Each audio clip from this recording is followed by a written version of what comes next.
velha bruxa cantadeira vem fazer visita. Traz mandinga em seu clarão e quer saber de mim.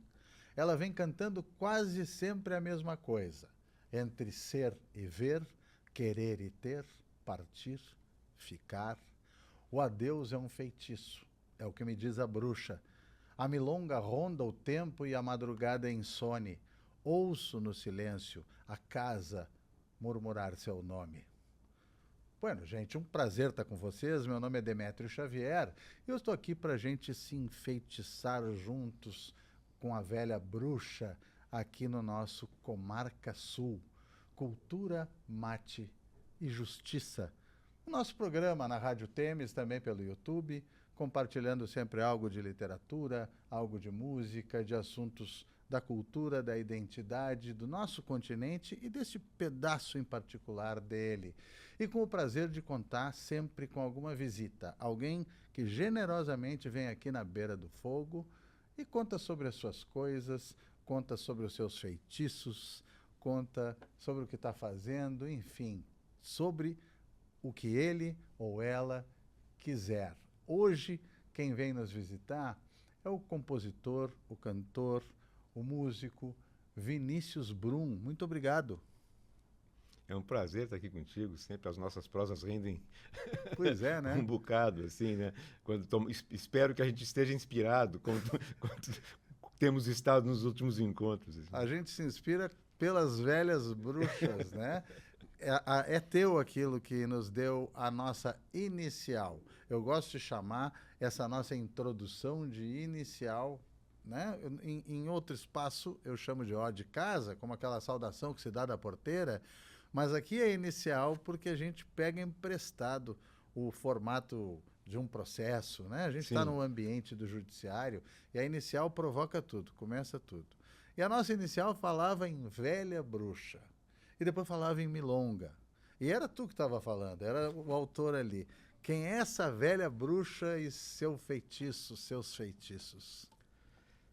Bueno, Demetrio, essas coisas da gente fazer uma exegese da própria obra é meio complicado, né? Mas, enfim, eu acho que, em síntese, assim, eu tenho uma relação com a milonga como se a milonga fosse uma entidade. Né? Mesmo um velho materialista convicto, como eu, empedernidamente materialista, eu considero a milonga uma entidade. Como se a gente... os gregos faziam isso, canto ao musa, né? Começa a Ilíada começa assim, né? Canta ao musa, então, as vitórias, as batalhas do Aquiles e tal. A velha bruxa é a milonga, né? Que vem fazer visita, porque eu tenho uma relação assim quase que de alma. Eu acho que a minha respiração é através da milonga.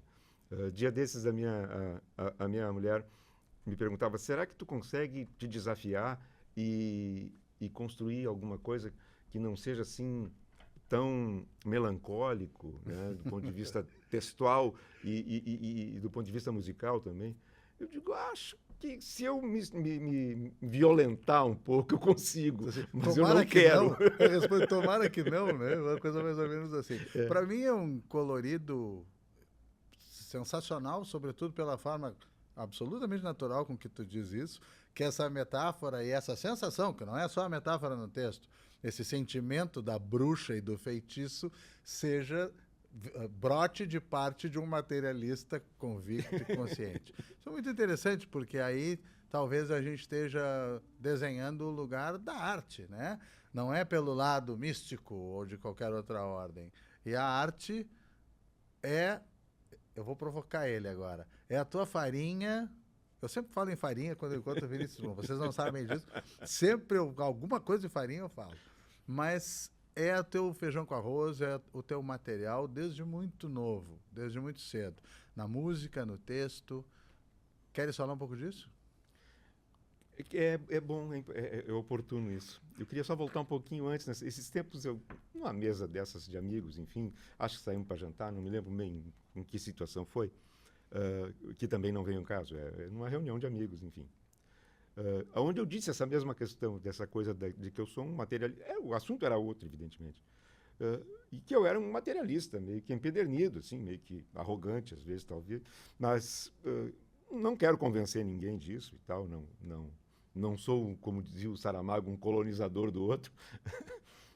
E aí uma amiga, olha para mim e diz assim: mas isso é um pouco contraditório, não é? Eu digo, é absolutamente contraditório. Estamos sabendo. Porque seria eu gosto da ideia do cara ser um materialista evangelizador, né? Que tá dizendo, eu quero ensinar todo mundo a ser materialista. Eu penso numa coisa, acabei atalhando o que eu próprio te perguntei, mas rapidamente, assim, que talvez até eu já tenha dito aqui alguma vez.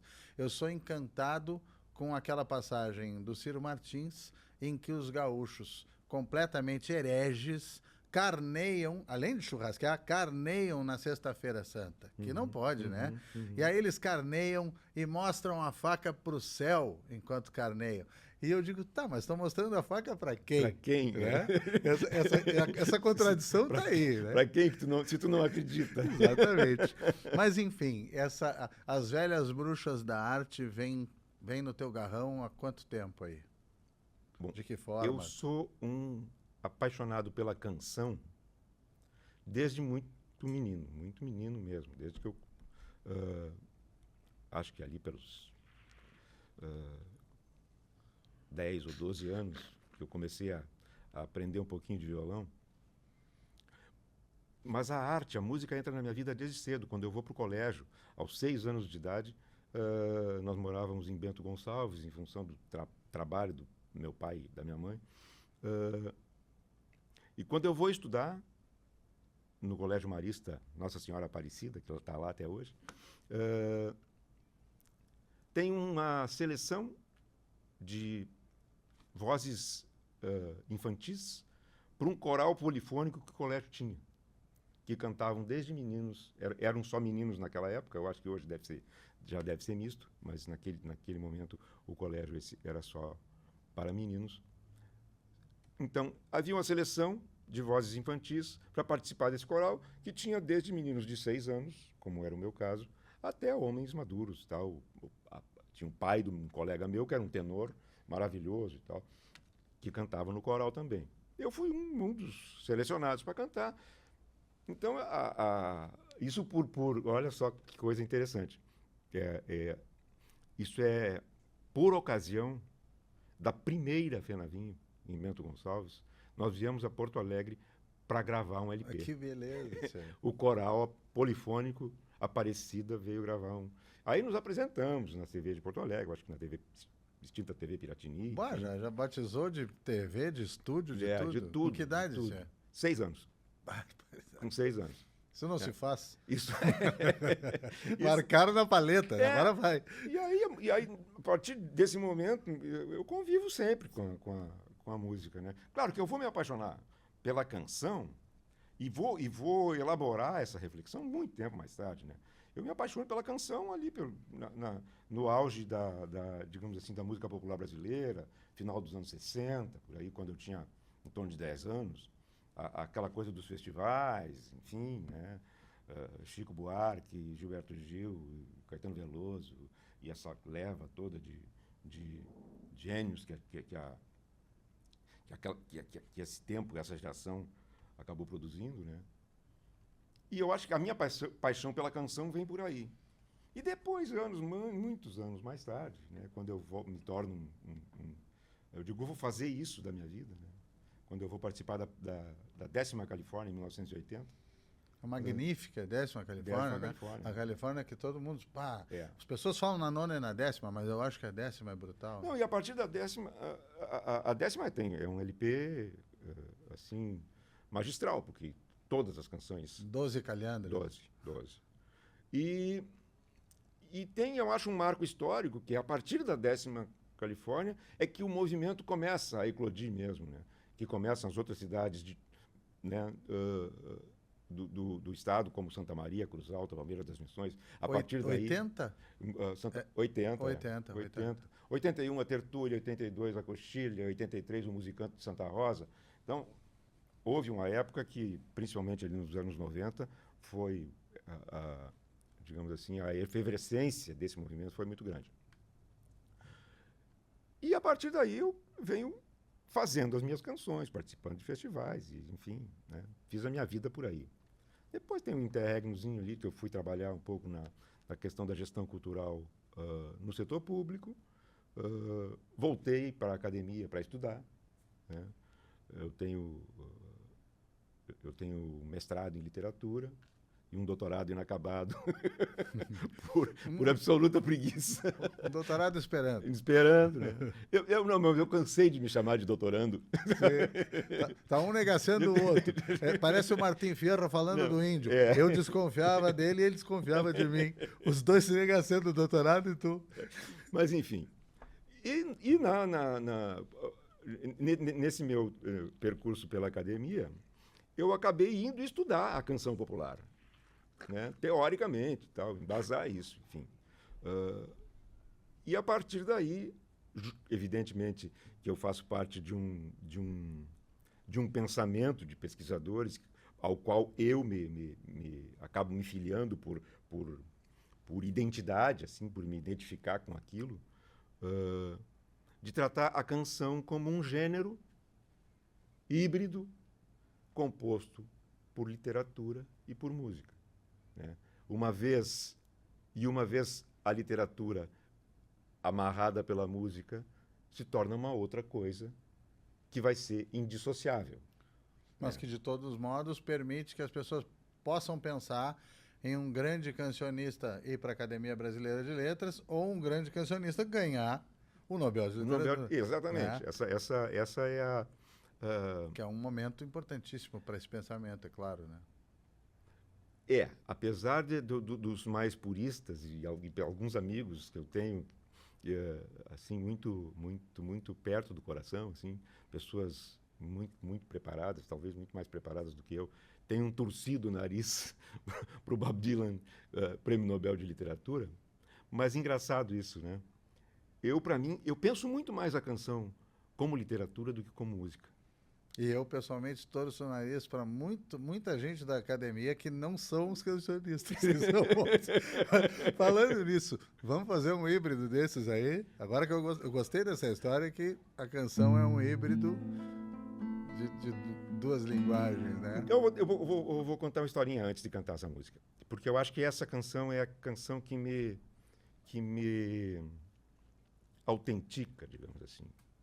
Que me abre a porta, diz, vai lá porque agora tu atingiste um determinado degrau nessa escada que tu já pode ser considerado um cancionista. Morava na Cidade Baixa, 1986, fui descer para pegar o jornal no escaninho da correspondência e tinha uma carta, coisa já inusual naquele momento, já a final dos anos 80, enfim. E era uma carta do Aparício da Silva Rilo, que era uma referência para mim.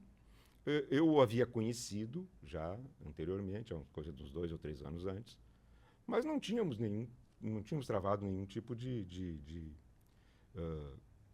relacionamento mais íntimo, de sentar para conversar, assim. Convivemos nos mesmos ambientes, enfim, ele era o Aparício da Silva Rilo, né?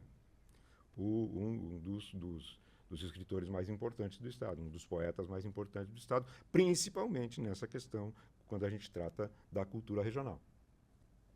Era uma letra uma carta do Rilo me dando conta que tinha passado a noite escrevendo, e entre um conto e um poema, enfim, sempre tinha espaço para uma letra para os amigos. E no verso dessa cartinha estava o poema que eu acabei musicando junto com o Beto Bolo, que chama Um Mate por Ti.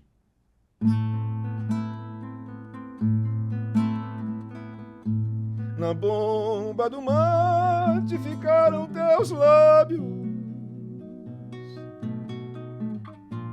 e um gosto maduro de mel de mirim. E se não matei-o depois que partiste, é que ando triste, perdido de ti. A bomba é uma bomba de penas cansadas,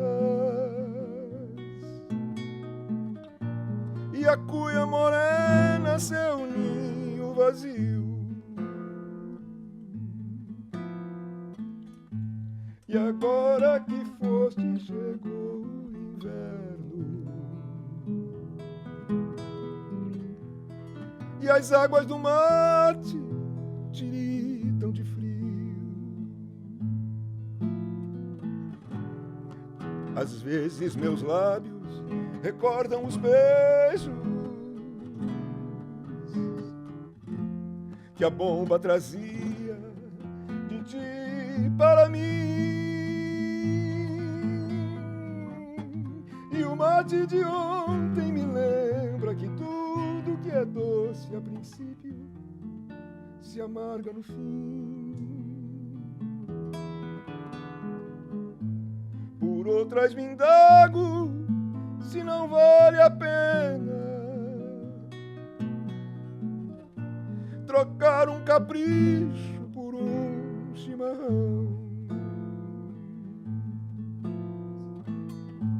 tomar mais um mate por ti que levaste meus restos de doce na palma da mão, tomar mais um mate por ti que levaste meus restos de doce na palma da mão, tomar mais um mate por ti que levaste meus restos de doce na palma da mão.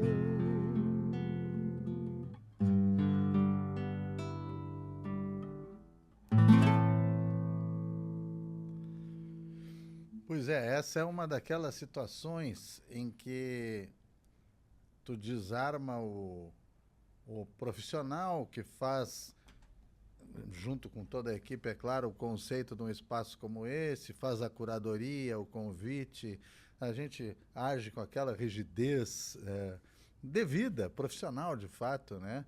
Mas aqui, neste momento, eu sou um fã absoluto, é algo que tu sabes disso. Essa música é um tesouro, é uma joia. E o Rilo é extremamente feliz aí em outros momentos, mas essa melodia e a tua interpretação, às vezes eu chego a ser pesado, no sentido castelhano do termo, chato, exagerado no meu falar e no meu executar, nos meus espaços, enfim, desse tema. Eu acho uma coisa absolutamente espetacular pelo original, pelo bonito, enfim, que tem esse tema. Me emociona invariavelmente.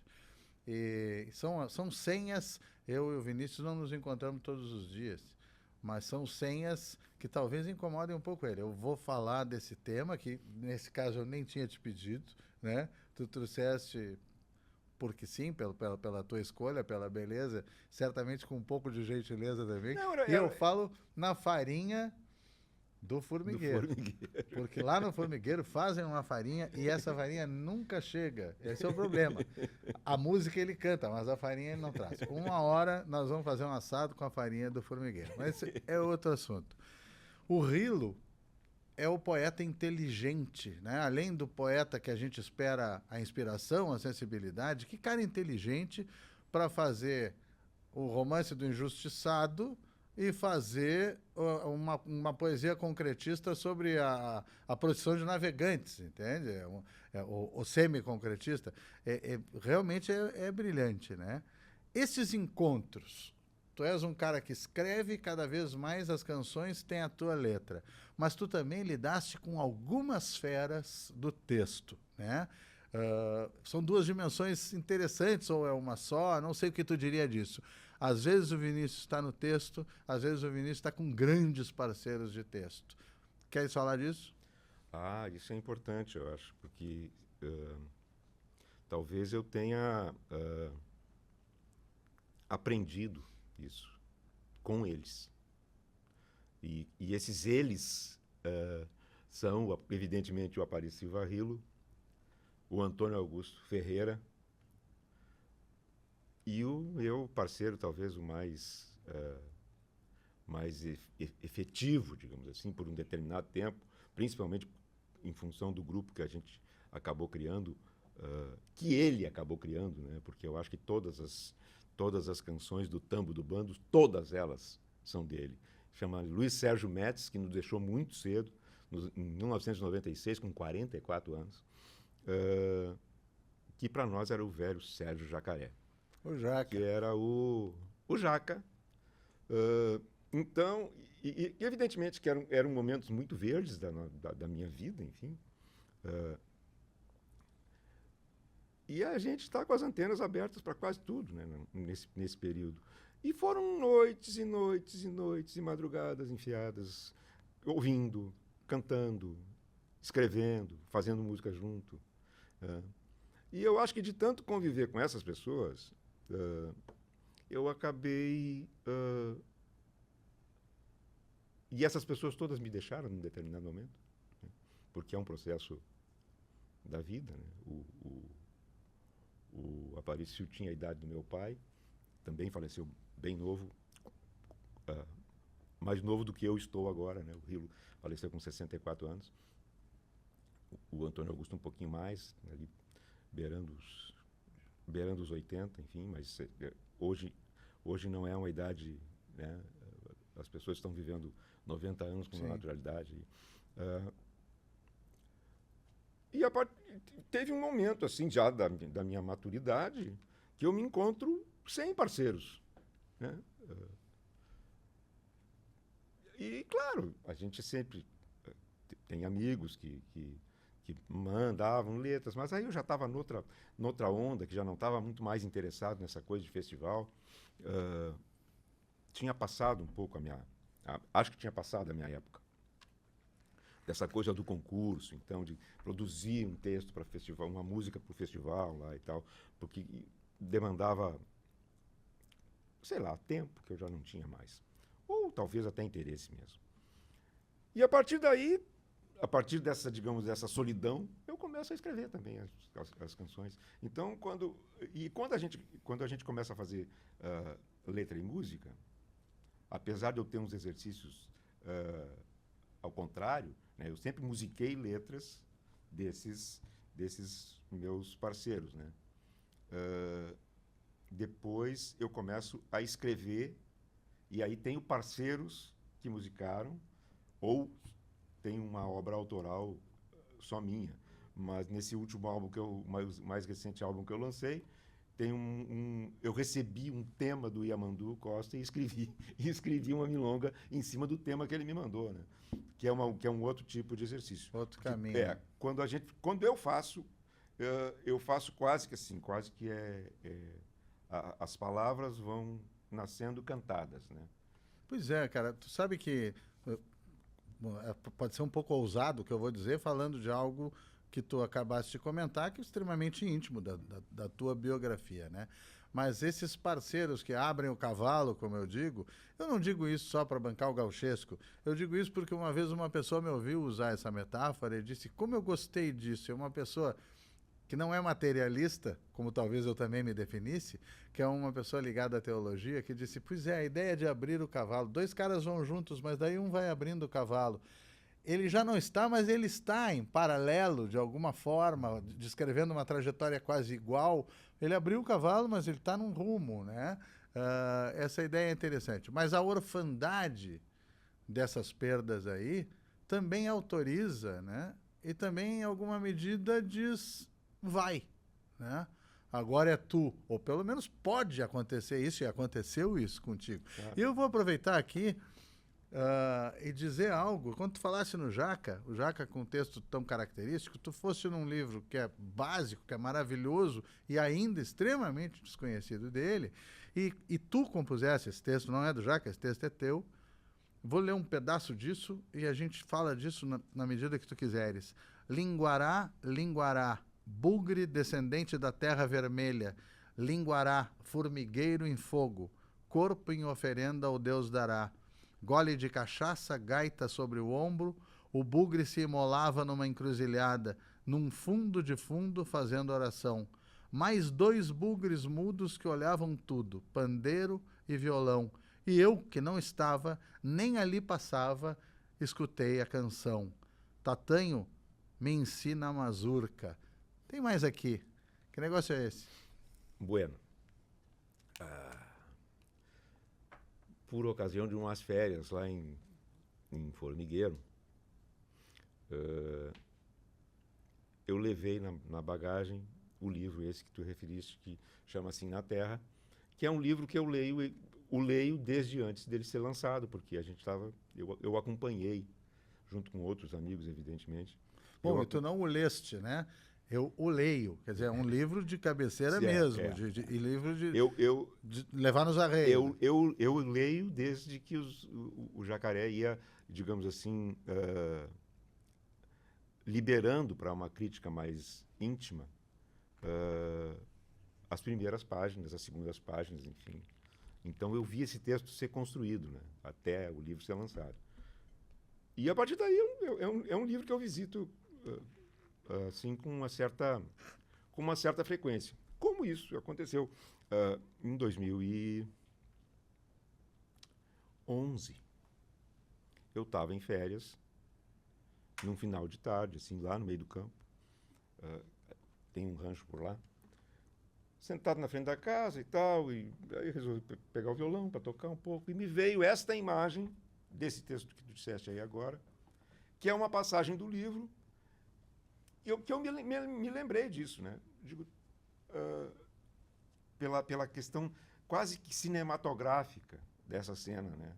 Do cara enfiando as mãos, porque lá no texto, na canção eu não digo com tanto detalhe, digamos assim, ele enfia as mãos num formigueiro para que as formigas o mordam de tal forma que os dedos dele absorvam a capacidade de tocar uma mazurca na gaitinha de botão que ele está levando no ombro. Doido de pedra, que era o teu amigo Jaca. Eu sou só um leitor. Cada leitor vai ouvir ou ler 1000 coisas nesse texto. Mas eu estou pensando, no rito de passagem indígena comum dos adolescentes, dos pubescentes, essa é uma das provas de coragem de suportar a dor. Mas também não tem como não pensar no negrinho, né? A gente estando no Rio Grande do Sul e sabendo do Jaca buscando uma hermenêutica do Sul. Sim, hermenêutica, né? Era isso que ele queria achar, né? Exatamente. Aqui nesse espaço judiciário que se fala tanto em hermenêutica, né? Com a profundidade acadêmica e o vigor dos demônios, ele E dizia. tinha, né? Tchê, tu quer fazer mais alguma outra? Por aqui ou por onde te der na telha?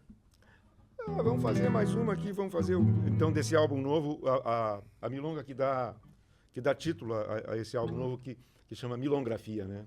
Que tu... certa feita disse que era uma radiografia da minha alma, tal, mas é no sentido de... é um neologismo que eu faço da milonga como uma autobiografia cantada, talvez, né?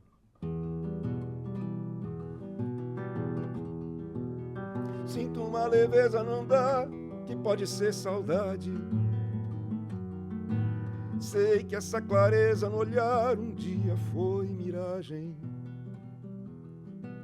Já não faço mais procurar ponto final, verdade.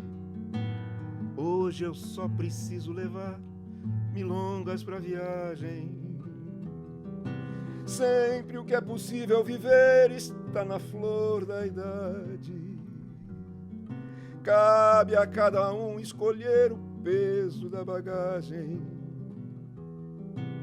Tempo que está sempre a escorrer se chama eternidade. Canto que não posso esquecer, milongas pra viagem. De contrabando, a rabaleira do coração que bordoneia de três bandeiras do bem-querer, que a vida sempre milonga-me. O livro escrito, milongrafia, na tábua rasa do amanhecer, em cada folha que o vento vira, milonga que me ensina a viver, que a vida sempre milonga-me, milonga que me ensina a viver, que a vida sempre milonga-me. Esse é um abraço e um pedido de bênção, não sei como tu definiria a velha bruxa, né? Isso aí é direto com a velha bruxa milonga, eu tô falando contigo, né? E talvez aí esteja o manifesto de que a tua biografia está dentro da milonga, ou a milonga está dentro da biografia, e é interessante porque fica o longa aí no meio, né?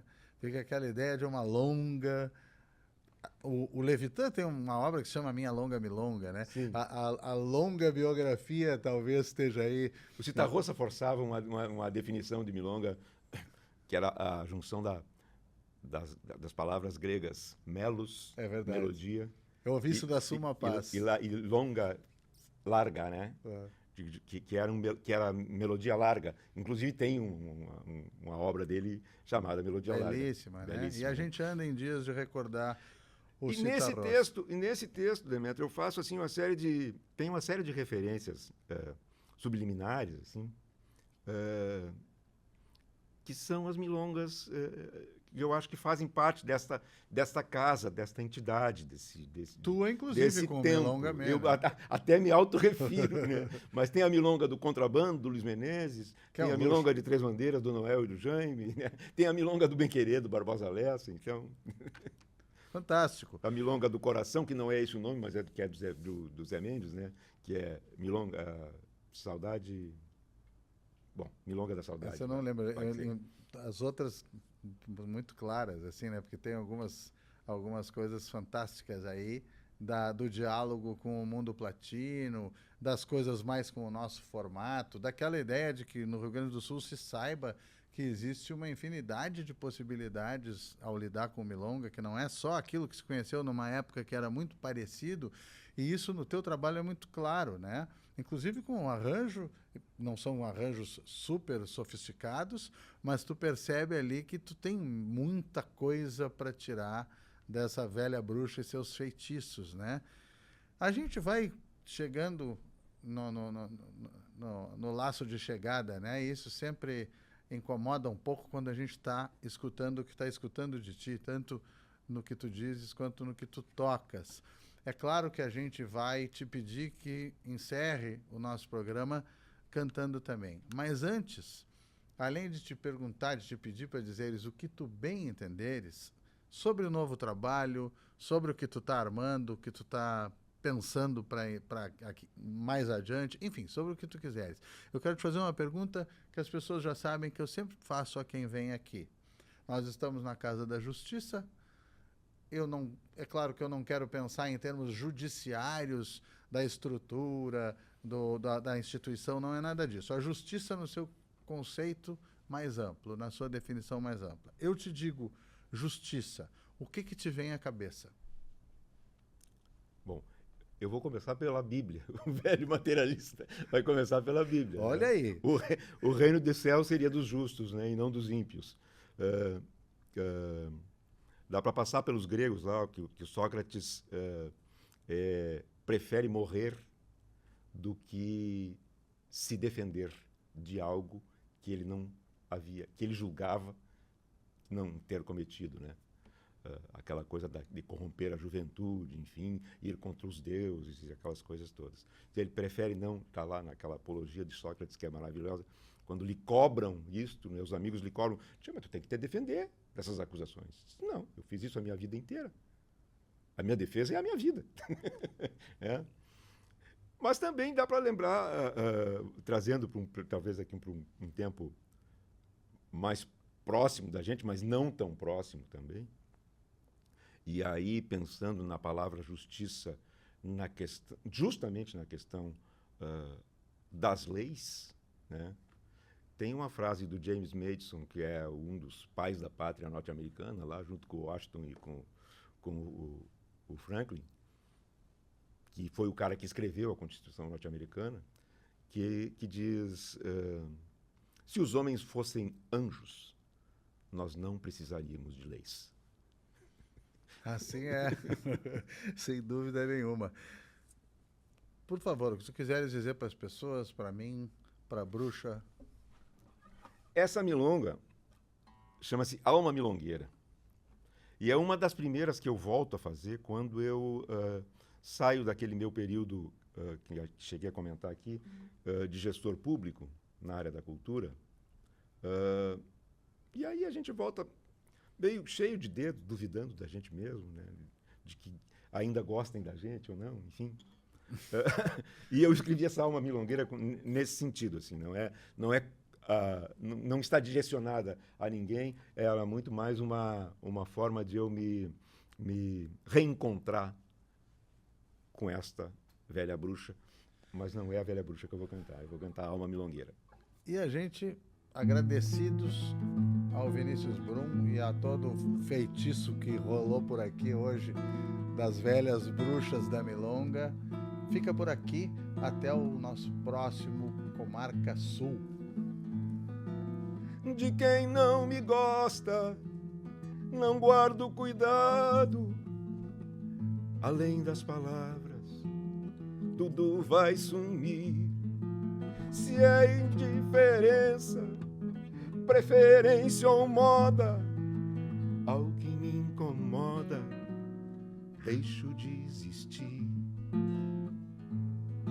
Nem por isso eu morro, mas também não rezo na velha cartilha que diz pra onde ir. Se por paus e pedras o que é tem sido, escada que desce também faz subir. Quero que a milonga luz dentro do osso rasgue a carne morta para duvidar. Todas as respostas que já nascem prontas, todas as perguntas fora de lugar. Quando eu me calei foi só porque o silêncio era o melhor que havia pra escutar. Mas dentro de mim a chama vive acesa, a alma milongueira sempre vai cantar. Milongueira, milongueira, milongueira, minha alma milongueira, milongueira, milongueira, milongueira, milongueira, minha alma milongueira. Quero que a milonga luz dentro do osso rasgue a carne morta para duvidar. Todas as respostas que já nascem prontas, todas as perguntas fora de lugar. Quando eu me calei foi só porque o silêncio era o melhor que havia pra escutar. Mas dentro de mim a chama vive acesa, a alma milongueira sempre vai cantar. Milongueira,